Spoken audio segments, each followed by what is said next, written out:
¿Quién es Abigail Ferola? Abigail Ferola es una persona multidinámica. Es difícil de explicar a Abigail Ferola porque ha tenido muchas facetas. Especialmente mi faceta artística ha sido una de las facetas que me ha marcado más. Soy una ex bailarina. Y bueno, después decidí estudiar comunicación social porque comunicarme para mí era importante, ¿no? Y comunicar mis ideas, etc. Y esto de escribir empezó cuando yo era muy chiquita, aproximadamente cuando empecé a escribir, y fue algo que me empezó a llamar la atención. Por ejemplo, a los 6 añitos ya gané un concursito, podríamos decir, de poesía, ¿no? Que para mí fue un gran logro. Y eso de alguna manera marcó una vida de escritura. Entonces empecé a escribir como un hobby, aún es un hobby para mí, lo voy haciendo de esa manera, es algo que disfruto muchísimo, y por eso justamente decidí estudiar comunicación social. Después tuve la suerte de estudiar filosofía en la Asociación Cultural Nueva Acrópolis, y bueno, ahí empezó podríamos decir, empecé a descubrirme a mí misma. Y además, el hecho de ser extranjera en un país como Bolivia, haber crecido en Bolivia, ¿no? Tuvo en mí efectos culturales importantes. Parte de mí, yo también soy boliviana. Entonces, escribir este libro de alguna forma para mí ha sido una manera, o es una manera, de contribuir a Bolivia. ¿Cómo nace tu libro, El poeta sin mar? El poeta sin mar, paradójicamente, nace en Estados Unidos. Sí, así es. Porque es un libro evidentemente dedicado a Bolivia, dedicado a la cultura boliviana, pero cuando yo me voy a Estados Unidos, llego a Estados Unidos y me convierto en el extranjero, me convierto en el inmigrante en Bolivia, ¿ok?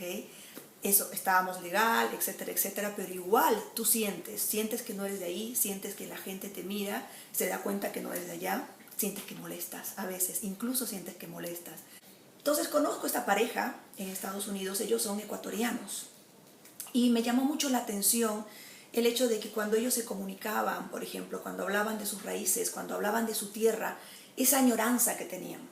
Pero la pregunta es, ¿cuánto tiempo vives en Estados Unidos? ¿Cuánto tiempo llevaban ellos viviendo en Estados Unidos? Bueno, más de 20 años, más de 30 años, etcétera, ¿no? Entonces, cuando sales de tu país y decides vivir en otro lado, ¿no? Y ya has tomado la decisión de quedarte en otro lado, siempre hay una parte de ti que añora volver. Siempre hay una parte de ti que no deja sus raíces, siempre hay una parte de ti, ¿no? Que le pertenece al lugar donde naciste. Entonces son esos detalles que yo empecé a observar, especialmente allá en Estados Unidos. Yo era una latina más, ¿no? Con un grupo de latinos que siempre estaban con una parte del corazón fuera de Estados Unidos. Entonces de ahí nace El poeta sin mar. Entonces, evidentemente, uno de los puntos centrales del poeta sin mar es el ser inmigrante, ¿no? Cuando tú estás fuera de tu lugar. Y evidentemente el segundo punto, dentro de los tantos puntos importantes que tiene esta novela, es el hecho de que Bolivia, ¿sí?, por sus aspectos históricos, hasta ahora, ¿okay?, añora recuperar una salida soberana al mar. ¿En qué te inspiras a la hora de escribir? Primero me inspiro en la realidad, ¿okay?, especialmente para El poeta sin mar, porque cuando tú vives en un lugar, eres parte de esa cultura, eres parte de ese nuevo mundo, ¿sí? Y no puedes dejar de que las cosas no te afecten, las cosas te afectan, ¿no? Tú vives la realidad, vives una realidad diferente, y en la medida que es mi experiencia, ¿no? Yo tengo que cambiarme cada 3 o 4 años de sitio, de lugar, de país, entonces vivo una experiencia diferente, ¿sí? Pero Bolivia, además, al ser mi madre boliviana, ¿no?, eso ha marcado mi vida. Entonces la problemática boliviana siempre fue parte de mis problemas también, ¿no? Tú no puedes vivir ajeno a tu país, ¿no es cierto? Entonces, y otro de los aspectos que evidentemente tiene que cambiar tu vida es lo que te rodea, ¿sí? Y esto es un mensaje para todos. Y Bolivia es un país maravilloso, hermoso, pero olvidado en el planeta, completamente olvidado en el planeta. Hay gente, por ejemplo, en Estados Unidos que piensa que Bolivia está ubicado cerca a Libia o por Arabia, ¿no? No saben si hablamos español o qué idioma hablamos, ¿no? ¿Dónde estamos ubicados? Entonces, Es cierto que hay mucha modernidad, es verdad, pero yo quiero marcar a Bolivia en el mapa y decir, por favor, vengan a visitarnos, ¿no? Vale la pena, no se van a arrepentir.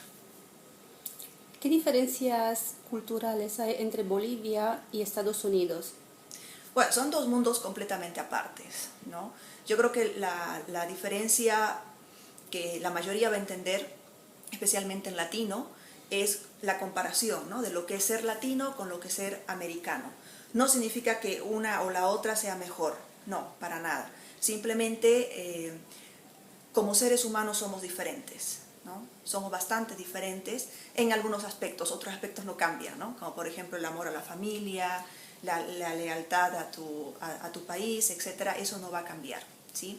Pero cuando llegas a Estados Unidos por primera vez y eres latino, tienes que adaptarte a las circunstancias, ¿no? Por ejemplo, el hecho de lo que yo menciono en el libro, tu lugar de trabajo tienes que tener mucho cuidado, ¿no? Con las relaciones que tienes con las personas que trabajan contigo, ¿sí? Porque todo lo que es, por ejemplo, sobrepasar un poquito más el espacio de la otra persona, a veces puede ser incluso mal visto. Y eso es algo que el latino tiene que aprender, ¿no? Pues nosotros nos tenemos que frenar un poco, nos tenemos que frenar. Entonces, por ejemplo, tú llegas acá, me saludas, me das 2 besos, me explicas, bueno, estamos en Madrid, España, me tienes que dar 2 besos, perfecto, ¿no? Yo no tengo problema con eso. Pero si haces eso quizás con una persona americana que no conoces aún, se va a sobresaltar un poquito, ¿no es cierto? Tenemos que respetar esos espacios, ¿no? Esos espacios. Después, evidentemente, cuando ya los conoces, ya son tus amigos, porque además tengo maravillosas amistades allá, evidentemente se van a abrir, pero nosotros como que somos un poquito más espontáneos, ¿no? Nos lanzamos, nos lanzamos, es parte de nuestro ser latino. Y volviendo a la literatura, ¿qué referentes tienes? ¿Qué referentes literarios, autores que te hayan marcado? Y bueno, en este caso, por ejemplo, particularmente para el poeta Sin Mar, hay un poeta que yo respeto muchísimo que es Franz Tamayo, ¿ok? Un poeta boliviano que él ha escrito muchísimas hermosos poemas, y entre ellos hay un poema que yo menciono, es lo primero que tú lees en el libro, ¿ok? Y hace referencia evidentemente al mar, ¿sí? Y después no pueden faltar los poetas argentinos, ¿no? Y los escritores argentinos como Borges, por ejemplo, ¿no? Es otro artista que ha marcado mi vida, ¿no? Y he leído bastante, he tenido la suerte de leer mucho, especialmente en los años que me dediqué a estudiar filosofía. He leído mucho los clásicos no pueden faltar en tu vida, ¿no? Pero especialmente si hablamos de alguien que ha inspirado de alguna manera este libro, es Franz Tamayo. ¿Sigues una rutina a la hora de escribir? Cuando eres mamá es difícil tener una rutina a la hora de escribir, ¿no es cierto? La tenía antes de ser mamá, ¿sí? Ahora, como yo siempre he mencionado y aclarado, yo estoy empezando a escribir. Es decir, he empezado a escribir cuando era muy pequeña, ¿no es cierto? Como te lo mencionaba. Hay cosas que he logrado, hay cosas en las cuales sigo trabajando y podríamos decir, este es mi primer gran logro, ¿no? Es algo pequeño todavía, pero para mí es un sueño alcanzado, ¿sí? Porque particularmente creo que para considerarte escritor, ¿no? Tienes que realmente trabajar en esto muchos años, ¿no? Equivocarte, volver a corregir, volver a leer, etc. Entonces, para mí la escritura es parte de mi vida, es algo que lo voy a hacer en la medida que tengo tiempo. Antes, por ejemplo, cuando quedé embarazada, tenía muy claro que quería publicar algo. Entonces me dije, bueno, estos 9 meses, ¿no? Estos 9 meses de espera, yo me voy a dedicar a producir algo bonito, me voy a dedicar a hacer algo. Entonces después, ¿no? Que ya nace, cuando ya te conviertes en mamá, las cosas se te complican, ¿no es cierto? Se te complican mucho. Entonces ya tenía la obra lista, ¿no? Entonces yo di a luz a mi hija y di a luz al poeta Sin Mar. Ya cuando ella estuvo en este planeta, ¿no? Me tenía que dedicar a ella y a la vez me dedicaba ante todo a la corrección de la novela. Pero ya la tenía lista, ¿no? Porque mi prioridad era otra. Y hablando del poeta Sin Mar, ¿cómo convencerías a los lectores a comprar el libro? ¿Qué podrían encontrar diferente en el libro? El poeta sin mar es un homenaje a un país, ¿ok? Además los elementos místicos que se encuentran en el libro cuando hablamos, por ejemplo, especialmente del lago Titicaca, ¿no? Que es ahí donde se concentra, donde se centra la historia. Entonces, si a ti, como lector, ¿no? te gusta el mundo místico, te gusta los temas, por ejemplo, ese sincretismo religioso, ¿no? de las culturas precolombinas, con la religión católica, ¿no? etcétera. Si quieres saber acerca de la historia, ¿no? de este país, Bolivia, si quieres conocer sus lugares más hermosos, aquellos lugares que no te puedes perder, y además conocer la cosmogonía del indígena boliviano, conocer cómo piensa, y evidentemente todos aquellos conflictos culturales, también políticos, ¿por qué no mencionarlos? Bueno, tienes que leer El poeta sin mar, porque ahí vas a encontrar una pintura hermosa de lo que es Bolivia y todos sus aspectos, ¿no? todos los colores que te van a dar este cuadro llamado Bolivia. ¿Estás trabajando en algún libro actualmente? Sí, estoy trabajando en algo que ya había escrito, lo estoy tratando de pulir, y es un libro de cuentos para adultos, y se llama Contame un cuento que ya estoy grande. Y como siempre, es un libro de cuentos que de alguna manera trata de mostrar mis experiencias en los distintos lugares donde he viajado, los distintos lugares donde ante todo he vivido, ¿no? Y trato de plasmar mis experiencias, ¿no? Hay cuentos que son evidentemente fantásticos, hay cuentos que están basados en mis experiencias de vida y también en la experiencia de vida de amigos, amistades, etc. ¿Quieres añadir algo?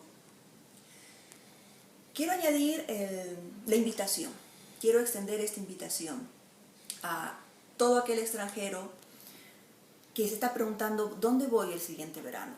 ¿No? ¿Qué puedo visitar el siguiente verano? Bueno, yo quiero invitarlos a Sudamérica, a un punto muy especial de Sudamérica, un país muy especial que se llama Bolivia. Lamentablemente Bolivia, como muchos países en este mundo, están pasando por muchos conflictos. Estamos a nivel mundial muy conflictuados, ¿no? Pero a veces tenemos mucho miedo, por ejemplo, de visitar un lugar. Lo único que vemos en las noticias son malas noticias, ¿no es verdad? Tenemos aquello que nos impacta y a veces nos frena, ¿sí? Entonces yo extiendo la invitación, ¿no? Visiten este país, apóyennos con su turismo, visitándonos, ¿no? Sacando esas hermosas fotos de las cuales ustedes van a estar orgullosos por el resto de su vida y conociendo esta cultura.